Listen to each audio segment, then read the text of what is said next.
Outside of a spectacular save or a spectacular hit, there is no question that seeing a spectacular goal can be satisfying, especially if it's done in one of the biggest hockey events there is in the world, the Stanley Cup. And today, we are going to be talking about 27 of them. For number 1, we have the Canadiens, Maurice the Rocket Richard, who scored what turned out to be the Stanley Cup clinching goal for the Canadiens in the 1956 Stanley Cup.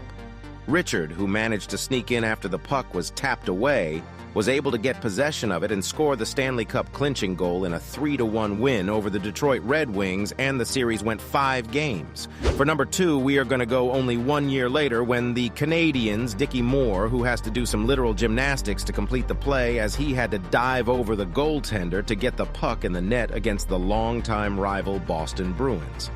Montreal won the series in dominating fashion as they finished the Stanley Cup in 5 games and outscored the Bruins 15-5 in those games.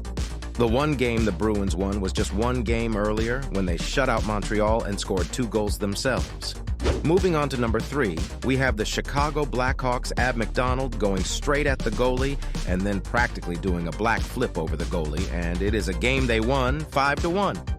For number 4, we have one of the most famous goals in the history of the Stanley Cup, and one no true Stanley Cup history buff would leave out. More than likely, you've seen the picture of the Bruins' Bobby Orr flying through the air right after shooting. What you may not know is he actually managed to get the puck past the goalie and made the Bruins Stanley Cup champions. What you probably don't know, right after shooting, he was tripped by the Blues' Noel Pickard.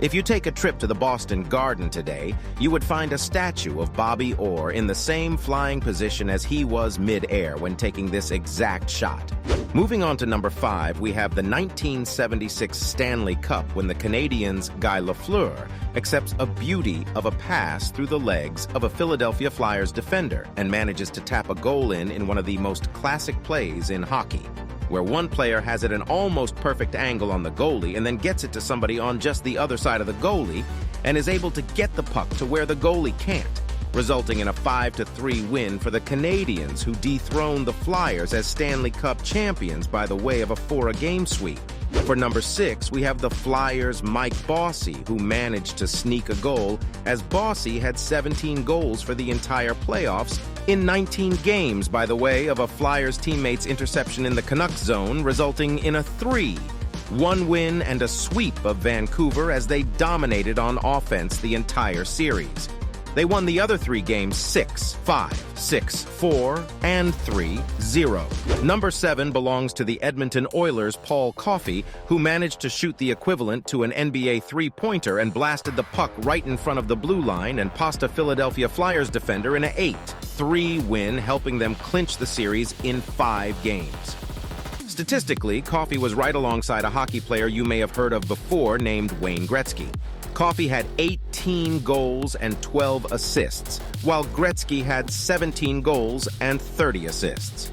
Speaking of the great one, Gretzky, that is who we have for 7, as he placed himself perfectly after an ESA to cannon shot and caught his stick on puck off the rebound, making the Oilers 1988 Stanley Cup champions for one of his 12 playoff goals that playoffs. He also had 31 assists, giving him 43 for the playoffs and completing a sweep of the Boston Bruins. Moving on to number 8, we have the game-winning Stanley Cup winner in 1990 when Edmonton's Craig Simpson quite literally puts Boston goalie Regine Lemelin on his tushy and then gave himself a self-pass and poked the puck into the net when the Oilers beat the Bruins in 5 games for the second time in 3 years. For number 9, we have the Detroit Red Wings' Darren McCarty doing some nifty stick work against a Flyers defender in the 1997 Stanley Cup, and then works his way past the Flyers goalie for the Stanley Cup winning goal,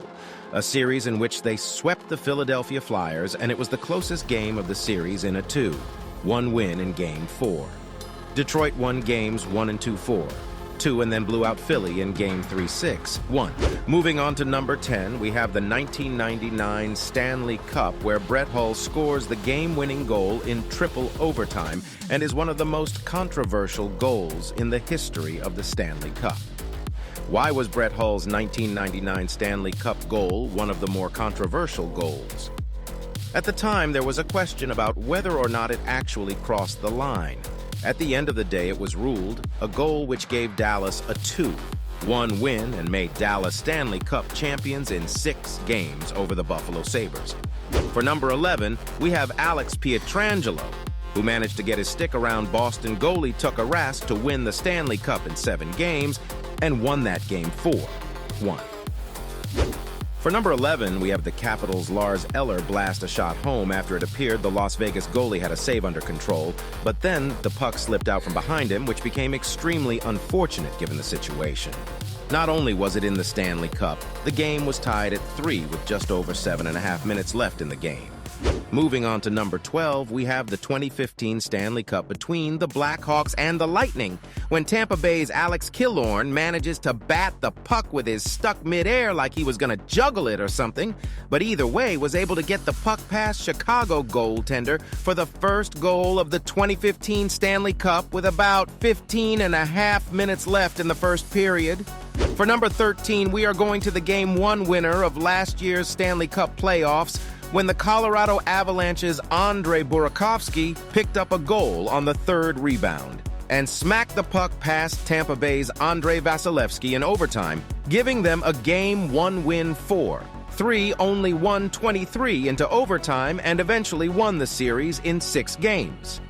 Moving on to number 14, we initially have a case of the missing puck that is eventually ruled a goal after the puck was quite literally swiped from under Vasilevsky's body after the play was over, when Colorado's Nazem Kadri nailed yet another Stanley Cup winner in Game 4, putting Colorado up 3-1 for the series and giving them their 2nd overtime win of the series.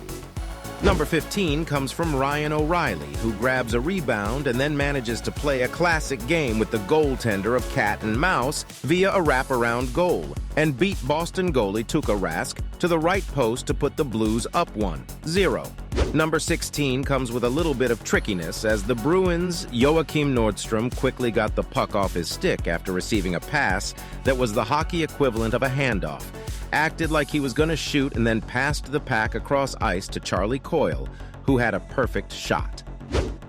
Moving on to number 17, we have the Bruins' Brad Marchand in the 2019 Stanley Cup, who not only managed to score, he practically scored from his knees. For number 19, we have St. Louis's Alex Tarasenko, who tried playing some London Bridge and did a split in the process, still managed to knock home a goal, and still managed to put home a goal past Rask. Moving on to number 20, we have the Nashville Predators. Alex Kunin putting home an overtime winner against the Carolina Hurricanes in the 2020-2021 playoffs in Game 4, which knotted the series at 2, and the Predators ultimately won the series in 6 games. Moving on to number 21, we have Tampa Bay's Anthony Cirelli in last year's Stanley Cup. After 3 rebounds, he finally found a way to poke it home for the first goal of Game 4 of the 2022 Stanley Cup. For number 22, we have Colorado's Nathan MacKinnon in the same game, who decided it was time to start using equipment other than his stick to poke the puck into the net, as he managed to use the back of his skate to get the puck past Vasilevsky in the same game as the last goal. Despite being only just under halfway through the 2nd period at this point, Colorado only had 11 shots. Moving on to number 23, we have Tampa Bay's Victor Hedman shielding the puck from a Colorado defender and then fired a backhander into the goal from a distance. For number 24, we have a case of where did the puck go, as Colorado's Kadri crossed the puck to the other side of the stick and around a Tampa Bay defender and then shot the puck forehand to clinch a 3-1 series lead for the Avalanche in overtime, a series which Colorado eventually won in 6 games. Moving on to number 25, we have Pittsburgh's Nick Bonino score in the clutch, putting the Penguins up 3-2 with 2:33 to go in the 3rd period of Game 1 of the 2016 Stanley Cup from point-blank range on a rebound, and has been listed as an iconic broadcasting call.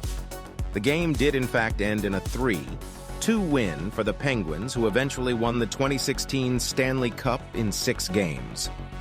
Moving on to number 26, we have the first Stanley Cup of the 2000s between the Dallas Stars and New Jersey Devils, when Jason Adam intercepted a pass and found the perfect angle to get the puck into the net in overtime number 2, giving the Devils the game 2-1 and the Stanley Cup in 6 games.